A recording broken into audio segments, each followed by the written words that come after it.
Hai hai, terima kasih udah ngeklik video ini. Semoga kalian dalam kondisi sehat selalu dan dimudahkan semua urusan dan dimudahkan juga rezeki kalian. Amin. Oh ya, cerita kali ini itu tentang seorang istri yang ngelarang suaminya ngegendong anak dia sendiri yang masih berumur 3 tahun. Anak itu sedang tidur pulas. Nah, kenapa sih istri itu sampai seperti itu? Sebenarnya istri karena sayang sih, bukan karena yang lain. Gimana ceritanya? Simak yuk sampai terakhir. Lampu kamar baru aja dimatiin sama si istri. Sesaat setelah lampu tidur yang baru saja dinyalakan dia. Jadi cahaya ruang tidur ini nampak agak redup-redup gitu, tapi teduh. Enak, nggak terlalu gelap, nggak terlalu terang banget. Ukuran kamarnya juga cukup lah, gede banget enggak juga ukurannya kecil gitu. Nah, di ruangan itu ada satu ranjang. Lumayan luas, posisinya deket sama jendela kamar. Sementara itu si suami itu sedang berdiri di dekat ranjang sebelah kiri sambil lihat putri kecilnya yang sedang tidur pulas di situ. Dengan nada sedikit kesal, dia bilang sama istrinya, "Kenapa aku nggak boleh gendong anakku sendiri?" Si istri yang barusan duduk di kursi dekat sisi ranjang sebelah kanannya, sambil ngeliat ke arah si suami, dia jawab, "Kasihan, dia baru aja tidur, ntar kebangun." "Tapi aku kan bapaknya, nggak apa-apa juga kan kalau dia kebangun sebentar?" Suaminya ngeyel. Ya si istri ngejawab, sabarlah, karena nada suaminya kan seperti itu kan. Dia bilang, "Tapi aku ibunya. Anak kita ini baru umur 3 tahun. Butuh tidur nyenyak biar dia tumbuh besar." Kalau udah begini suami ngalah. Dia sadar kalau seorang ibu tahu kan yang terbaik untuk anaknya. Apalagi anak ini tuh anak mereka satu-satunya. Tapi si suami masih nggak rela, cuma bisa ngeliatin anaknya tidur gitu. Dengan sedikit mulutnya itu terbuka. Saking pulesnya tidur si anak. Lagian, kalau anaknya udah digendong, kamu mau apain? Tanya si istri. Diliatin aja gitu. Pertama-tama, kata si suami dengan lantang, "Aku mau kecup keningnya. Karena tiap pulang kerja, hanya dahi itu yang bisa hilangkan rasa capek aku." Terus, lanjut istrinya. "Terus, sambil aku liatin kelopak matanya, aku mau berbisik. Maaf ya nak, ayah belum bisa beliin mainan kesukaanmu yang kamu like di Instagram minggu lalu." Suara si suami tiba-tiba jadi sendu. "Ayah terlalu naif, naruh semua uang keluarga kita di bisnis kafe ayah. Yang hilang nggak tersisa digebuk oleh virus COVID." Lalu aku akan bilang, "Percayalah nak, ayah sedang berusaha untuk mencari uang kembali. Agar kita berhenti makan 2 kali sehari, dan agar kamu bisa ikutan beli es krim Magnum yang anak kompleks sebelah itu suka makan di sore hari. Maaf ya nak, tapi ayah terus berusaha kok. Yakin di tengah pandemi seperti ini akan ada orang yang baik meminjamkan uang, memberikan modal untuk usaha kita, usaha dari rumah." Si istri ini masih dengerin, dan duduk dia belum berubah sejak suaminya bicara dari awal tadi. Terus si suami melanjutkan omongannya. "Lalu aku akan elus rambutnya, dan aku taruh dia kembali ke tempat tidurnya.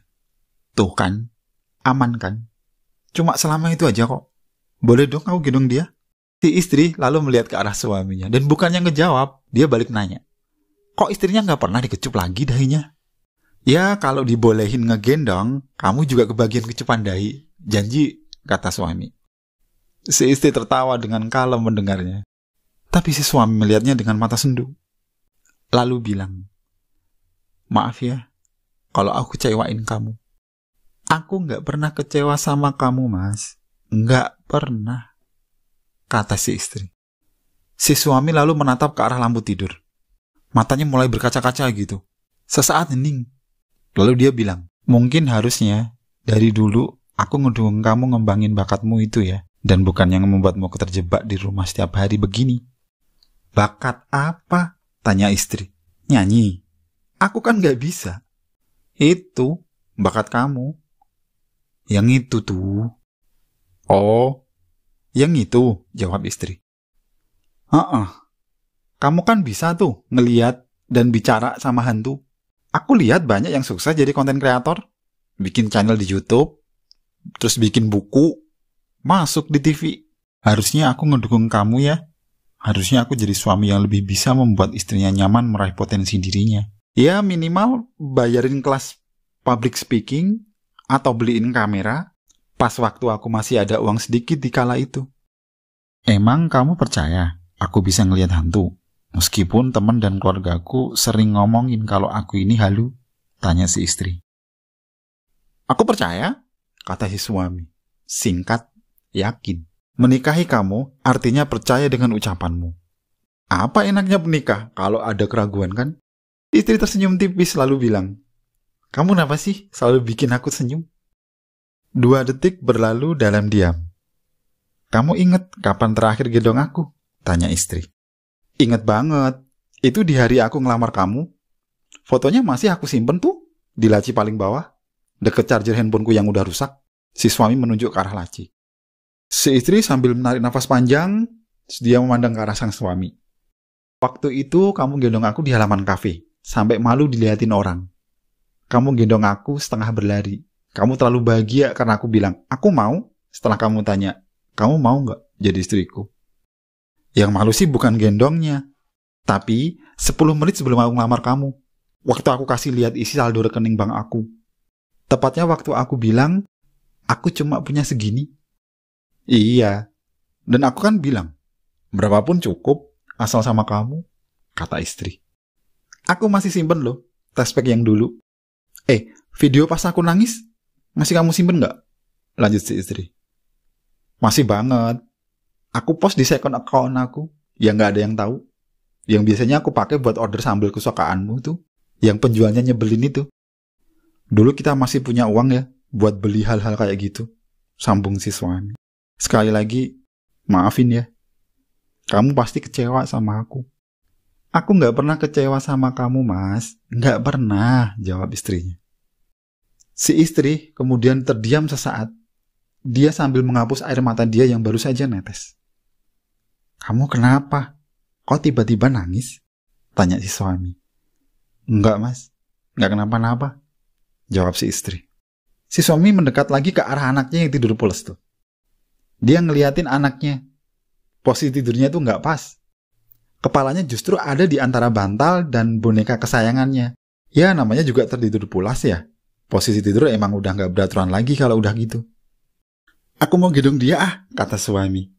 Jangan, nanti dia bangun. Suaminya menggeleng. Enggak, aku harus gendong dia. Ngelihat dia tidur begini rasanya kangen banget. Terus suami ngedeket ke arah anaknya tuh. Dia langsung menjulurkan tangan kirinya, mau gendong. Tapi tubuh anaknya nggak terangkat. Si suami makin penasaran. Dicobanya ngambil anaknya kembali. Kali ini, yang kedua kali percobaannya itu, dia baru sadar apa yang sedang terjadi.